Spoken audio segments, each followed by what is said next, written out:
할렐루야. 어버이 주일 하나님께 예배하는 우리 모두에게 하나님의 은혜와 평강이 임마누엘로 날마다 하시기를 주의 이름으로 축복합니다. 생선장수 어머니라는 제목의 글이 있습니다. 철없던 어린 시절 시장에서 생선을 파시는 어머니의 모습이 내게는 너무도 창피했습니다. 저녁 때 팔다 남은 고등어가 밥상에 오를 때면 철없는 투정으로 숟가락을 팽개쳤고, 힘들게 생선을 팔아 학용품 사라며 주신 돈을 생선 냄새가 난다고 뿌리치고 말았습니다. 지금와 생각하면 그때는 왜 그리도 철이 없었는지요. 일한다는 것은 아름다운 것이라는 걸 깨달은 지금 시장에서 고생하시는 분들을 보면 왠지 낯설지 않습니다. 어머니의 모습이 보이는 것 같아 인사는 하고 싶지만 이제 어머님은 내 곁에 계시지 않습니다. 그 옛날로 돌아가 어머니께 용서를 빌 수 있다면 얼마나 좋을까요? 이제 철이 들어서 효도를 할까 했는데 어버이가 우리 곁에 안 계신 분들이 많이 있습니다. 우리는 부모님을 통하여 하나님을 알 수 있습니다. 부모님은 하나님을 대신한 존재입니다. 부모 없이 태어난 사람은 한 사람도 없습니다. 그래서 모든 사람에게 부모님은 생명의 은인입니다. 자녀들이 부모에게 순종하고 부모들이 자녀들을 잘 양육할 때에 비로소 가정은 행복한 가정을 이루게 되는 것입니다. 우리 모두에게는 행복한 가정을 만든다는 동일한 과제가 있습니다. 자, 첫 번째 우리 1절을 다 같이 한번 읽어볼까요? 자녀들아 주 안에서 너희 부모에게 순종하라. 이것이 옳으니라. 너를 낳은 아비에게 청종하고 내 늙은 어미를 경히 여기지 말지니라. 자녀된 우리 모두는 부모님에게 순종해야 합니다. 성경에 순종이라는 말은 참으로 많이 등장합니다. 그만큼 성도들의 신앙생활에서 빼놓을 수 없기 때문입니다. 우리의 신앙의 우선순위도 한마디로 정리하면 하나님께 순종하는 것입니다. 부모님께 우리가 순종해야 하는 이유가 있습니다. 먼저 어른들의 말씀은 언제나 옳았다는 것입니다. 오랜 세월 온갖 풍상을 겪으며 체득한 지혜가 어른들에게 있기 때문입니다. 오랜 삶의 경험으로 얻은 것이 있다면 바로 이 사물을 바로 볼 수 있는 눈입니다. 그렇기 때문에 그분들의 판단은 정확합니다.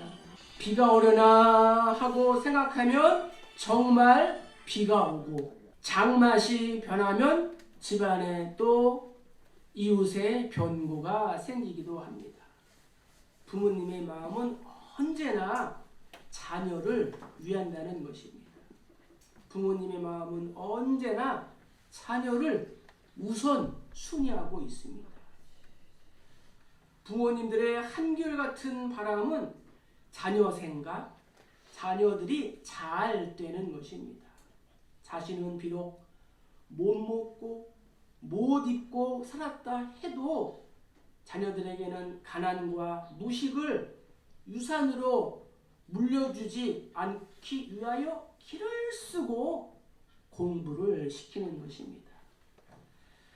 마틴 루터의 대요리 문답에 보면은 성경적으로 우리 인생에는 4명의 부모가 있다고 합니다. 첫째, 나를 낳아주신 육신의 부모님. 둘째, 영적인 부모님인 목회자. 셋째, 나에게 지식을 주는 부모님이신 스승님. 그리고 나라의 임금 왕을 아버지라고 했습니다. 먼저 나를 낳아주신 육신의 부모님과의 바른 관계를 통하여 우리가 하나님과의 바른 관계를 가질 수가 있습니다. 내가 처음 이 세상에 태어날 때 전적인 부모님의 은혜로 살 수 있고 또 부모님의 품 안에서 우리가 자랐습니다.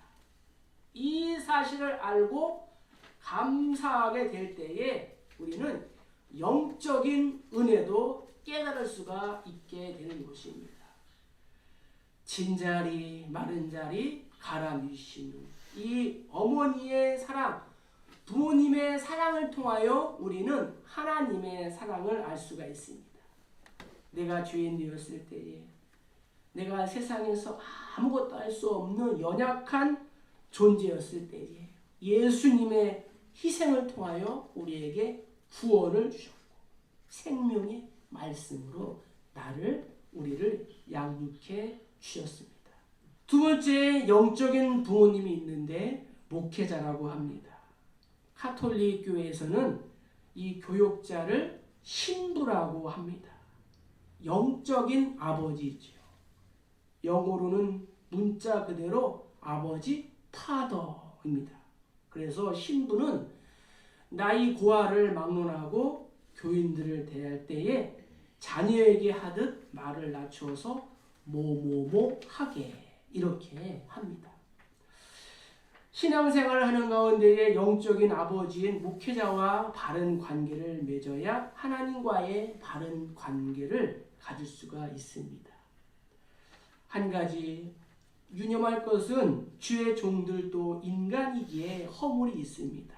그럴 때 끝까지 기도해 주시고 또 배려해 주시고 또 눈을 감아주는 것이 또 우리들의 그러한 할 일입니다.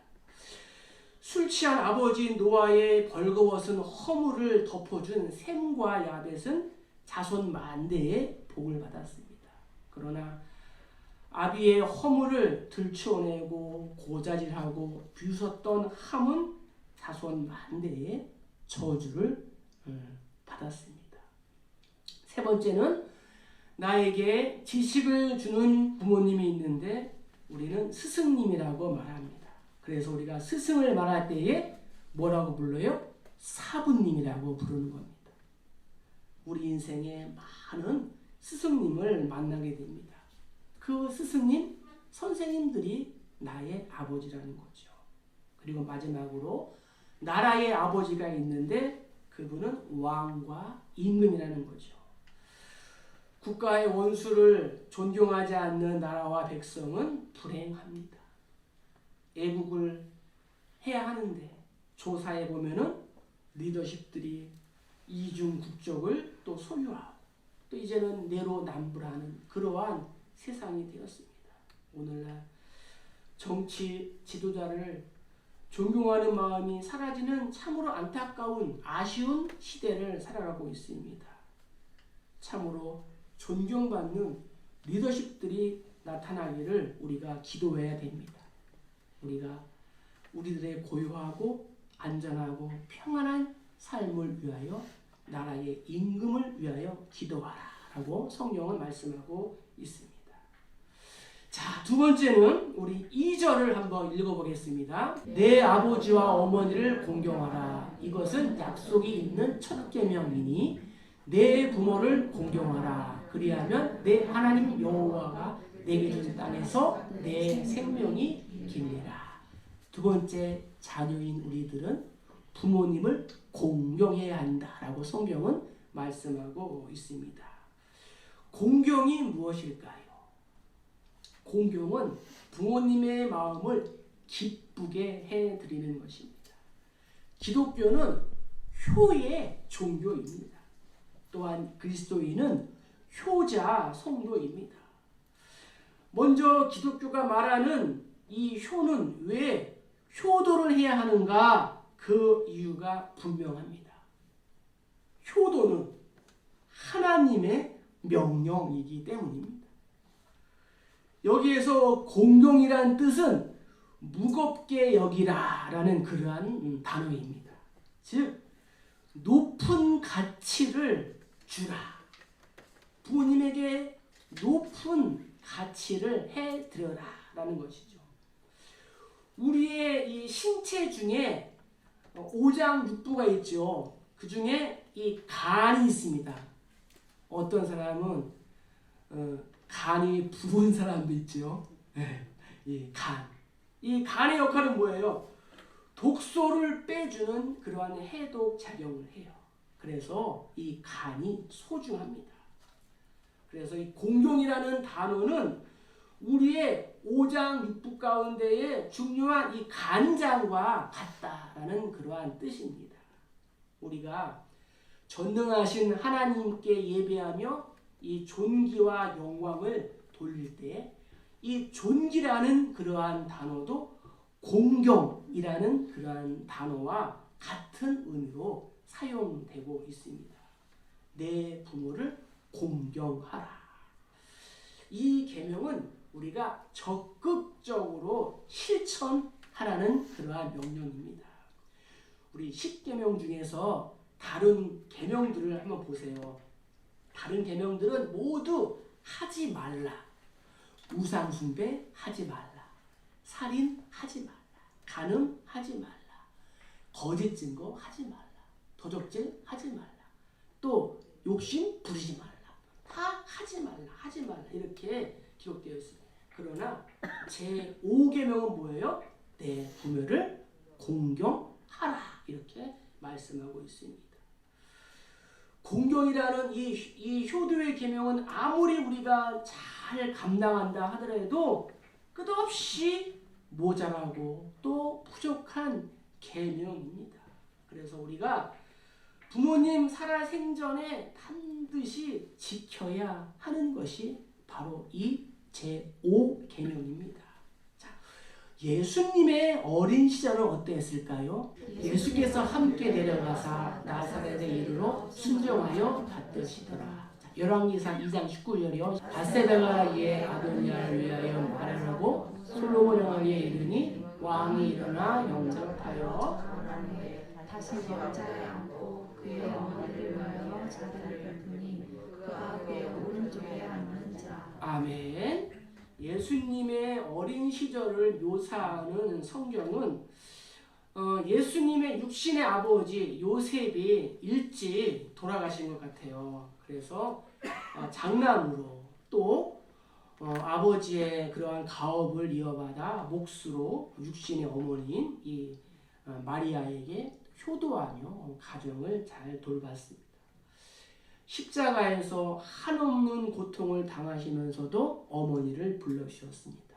여자여, 여자여 보소서 아들이니이다. 이 여자여라는 그 말은 황후에게 붙이는 아주 극존칭 단어입니다.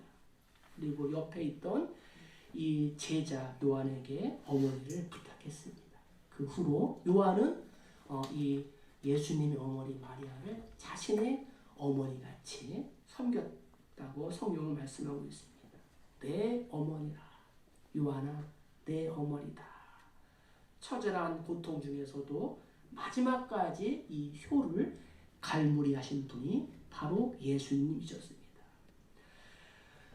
우리아의 아내였던 솔로몬의 어머니 밧세바, 남편을 잃고 고간 대작들로부터 얼마나 무시를 당하는 그러한 조건에 있었습니다.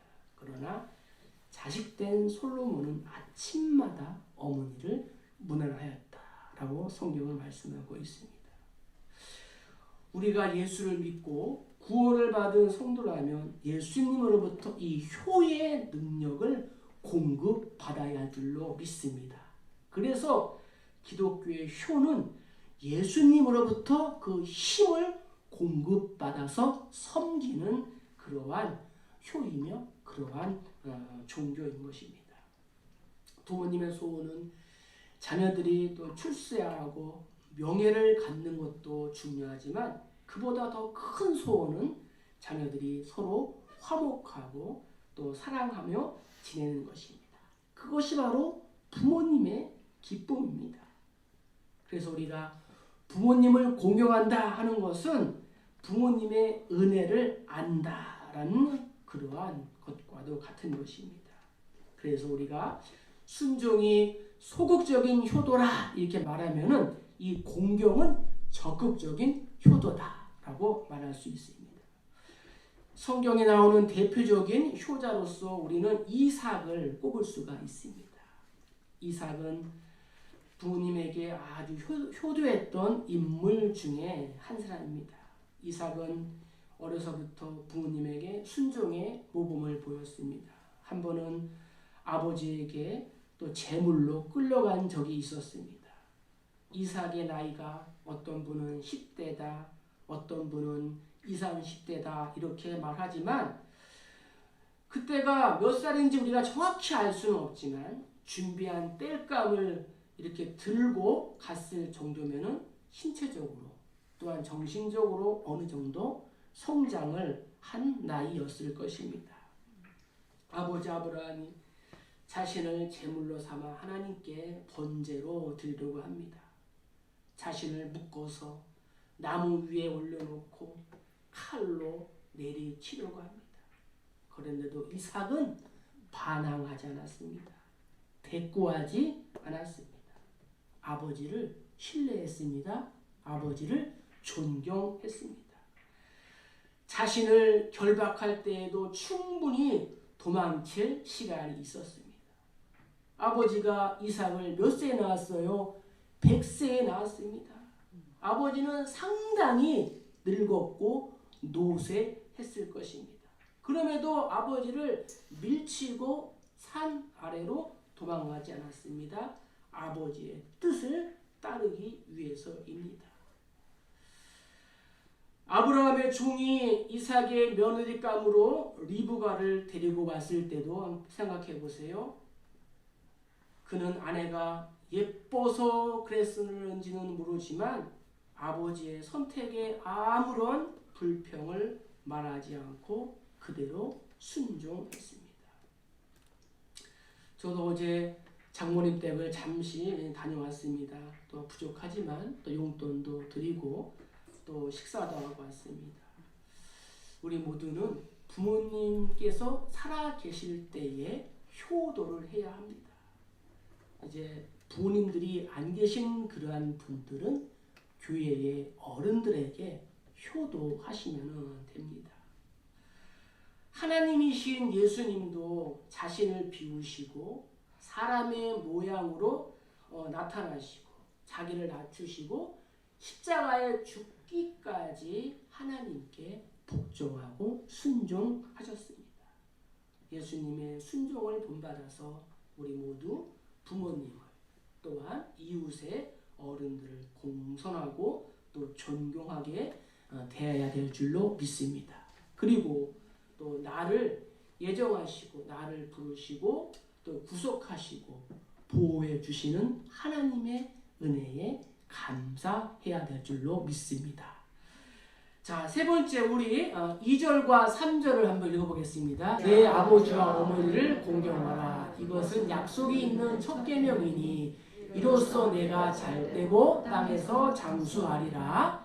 내 부모를 공경하라. 그리하면 내 하나님 여호와가 내게 준 땅에서 내 생명이 길리라. 아멘. 순종하는 자녀에게 하나님께서 축복을 주십니다.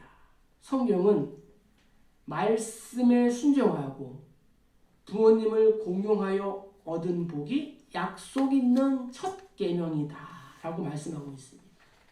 그리고 그 약속은 바로 땅에서 잘되고 장수하는 것입니다. 부모에게 효도한 사람들에게 이러한 아버지의 축복이 있어요. 계명 중에서 이 약속 있는 첫 계명이다 라고 성경은 우리에게 말씀하고 있습니다.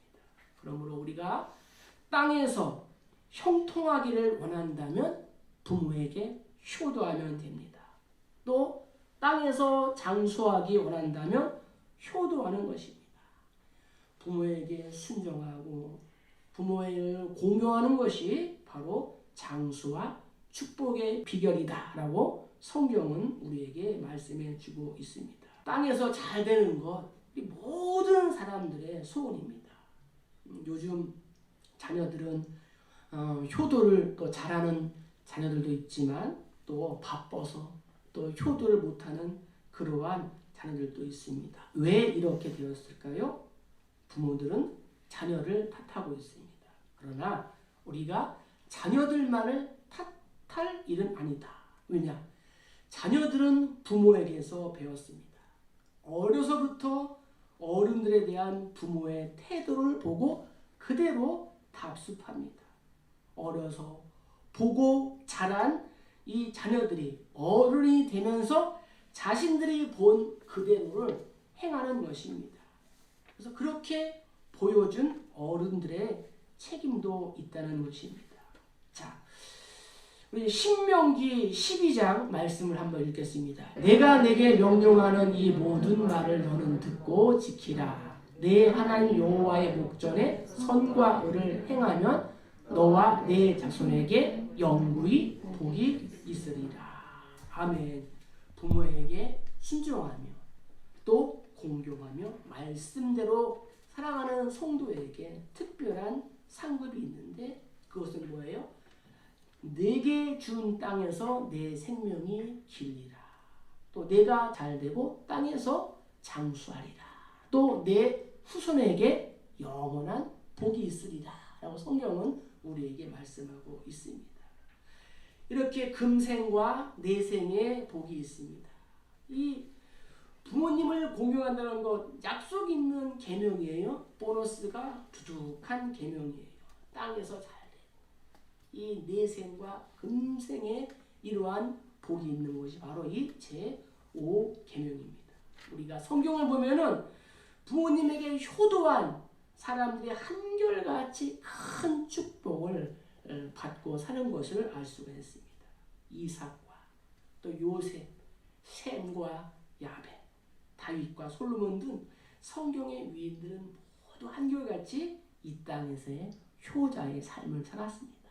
바라기는 오늘 말씀을 통하여 우리 자녀들이 부모님을 순종하고 또 공경하시기를 주의 이름으로 축복합니다. 자, 이제 마지막으로 4절 한번 읽겠습니다.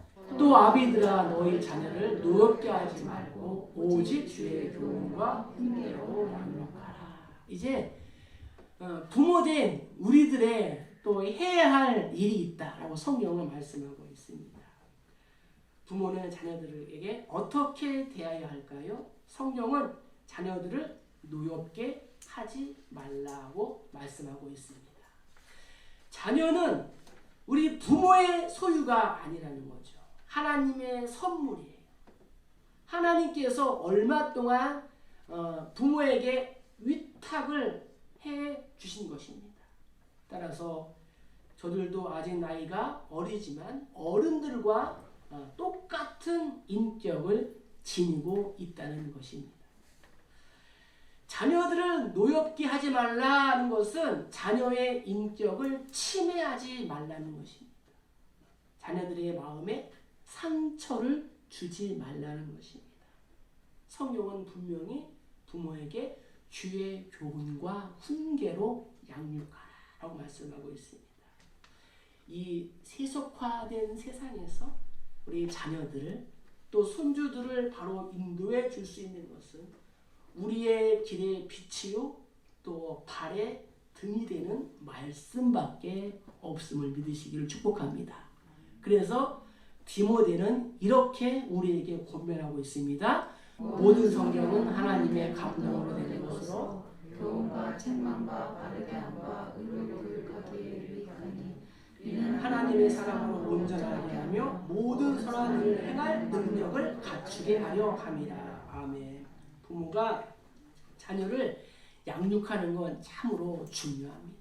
그럼에도 불구하고 요즘에는 우리 부모들로 하여금 이 자녀를 돌아볼 그러한 시간들이 많이 부족하고 또 세상이 빼앗아가고 있습니다. 우선 자녀들이 바쁜 것이 첫째 이유예요. 너무나도 다원화되고 복잡해져가는 세상에서 부모들이 자녀들과 또 대화할 수 있는 그러한 대화거리들이 어떻게 했어요? 없어졌어요. 자녀들은 학교에서 학원으로, 또 학원에서 독서실로, 또 서울에 살고 있는 자녀들은 하루에 학원을 뭐 7, 8개, 많게는 10군데를 다닌다고 해요. 얼마나 바빠요. 부모와 함께 있는 시간보다는 외부에 있는 시간이 많아졌어요. 자녀와 함께하는 그러한 시간들을 다 잃어버렸어요. 그리고 또 우리 자녀들에게는 스마트폰이 다 있어서 스마트폰이 나의 친구야. 나의 아버지, 나의 어머니가 됐어. 사랑하는 성도 여러분, 자녀로서 부모에 대한 효도는 1년 12달 계속 되어야 될 줄로 믿습니다. 그것이 가정의 기풍을 세우는 일이요, 사회의 질서를 다지는 길이며 또 국가의 100년 대계를 바르게 세우는 길이기 때문입니다. 그럼에도 우리는 지금 어버이날에 꽃 한 송이 달아드리고 또 용돈을 드리는 것으로 책임을 다했다고 생각하고 있지 않은지를 돌아보아야 합니다. 범사에 부모님께 순종하고 공경해야 됩니다. 그래서 우리 기독교는 효도의 종교예요. 오늘 여러분들에게 드린 선물도 효도의 선물이에요. 살아계실 때에 효도해야 돼요. 돌아가신 다음에 아무리 제사상을 크게 넓게 차려드린다 해도 아무런 소용이 없어요. 차린 음식 누가 먹어요? 다 자신들이 먹는 거예요. 자, 보세요. 10계명 중에 9가지 계명은 평생 나를 따라다니는 계명이에요. 이 9가지 계명을 내가 잘못을 하면 후회하고 회개하고 돌이킬 수가 있습니다. 새롭게 다시 출발할 수가 있습니다. 그러나 내 부모를 공경하라 라는 이 제5계명은 어느 날 문득 내 곁을 떠나갑니다. 어느 날 갑자기 내 곁에서 사라져버리는 거예요. 효도하고 공경하고 싶어도 할 수가 없어요. 송강 정철 선생님은 이렇게 고백합니다. 어버이 살아계실 때 섬기기를 다하여라. 한 번 가신 뒤에 애달프다 어이하리. 생전에 고쳐 못할 일은 이뿐인가 하노라. 사랑하는 성도 여러분, 말씀을 정리합니다. 우리 부모님들에게 이러한 복이 있기를 축복합니다. 어떠한 축복이요? 욥의 축복, 시편 기자의 축복. 욥이 140년을 살며 아들과 손자 4대를 보았고 욥이 늙어 나이가 차서 죽었더라. 그는 늙어도 여전히 결실하며 진에게 풍족하고 빛이 청청하다. 우리 모두는 부모이면서 자녀입니다. 육신의 부모님의 구원을 위해 우리가 수고하지 못한다면 제대로 된 효도를 하지 못하고 있는 것입니다. 성경은 말씀합니다. 온 천하를 얻고도 내 생명을 잃으면 무엇이 유익하리요. 진수성찬으로 대접하고 능라 주단을 몸에 감아드리고 춤과 노래로 즐겁게 해드린다 할지라도 구원의 복음을 전하지 못한다면 어찌 감히 효자라 할 수 있겠습니까? 부모님이 살아계실 때에 구원을 받도록 복음을, 예수를 전해야 할 줄로 믿습니다. 이것이 가장 큰 효도. 그리고 자녀들은 이 부모님의 이 믿음의 대가 끊어지지 아니하도록 계속적으로 이어져 가야 합니다. 오늘 말씀을 우리의 삶 가운데 이렇게 한번 적용해 보겠습니다. 성경은 말씀합니다. 내 부모에게 순종하라. 부모에게 순종하는 것이 곧 하나님께 순종하는 것입니다. 두 번째, 내 아버지와 어머니를 어떻게 하라고요? 공격하라, 공경하라. 성경은 말씀하고 있습니다. 공경, 적극적으로 하라는 거죠. 부모된 자로서 자녀들을 주의 교훈과 훈계로 양육하라. 그리하면 어떻게 돼요? 내가 잘 되고 땅에서 장수하리라. 또한 우리의 후손도 영원하리라 말씀하고 있습니다.